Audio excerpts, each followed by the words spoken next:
Hocam.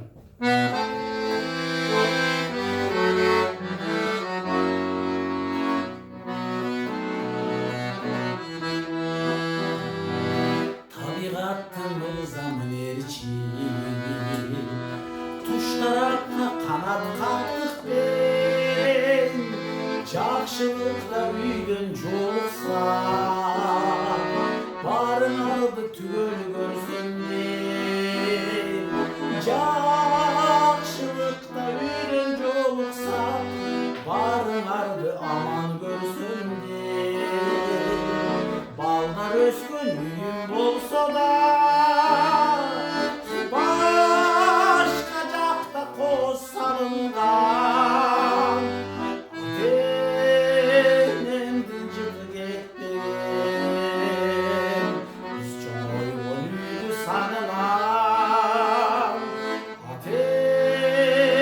benim dincik ettim.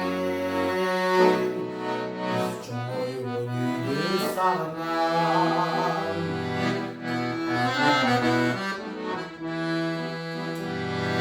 Baldarıma atıp kelemin balam köküne köbeken tüy. Bir tuğlandık benim oygutkum bizge kımbat ıyık uşul. Bir tuğlandık benim caratkan bizge kımbat ıyık uşul.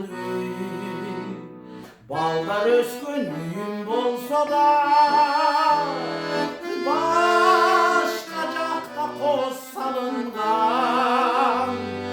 atenem dincik ettim. Biz çoğu gönüydü sarınan atenem dincik ettim. Biz çoğu gönüydü sarınan.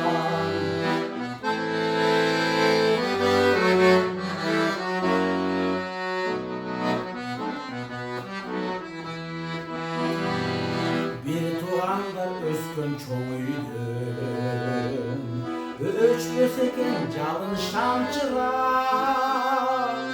atemin baskan turganı köz gölestep köngül cay durar.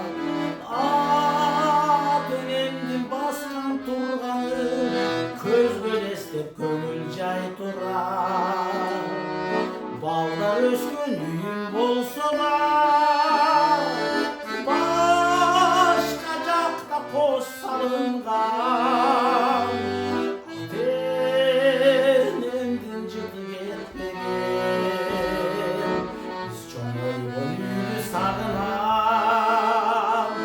benim dincik etmegin.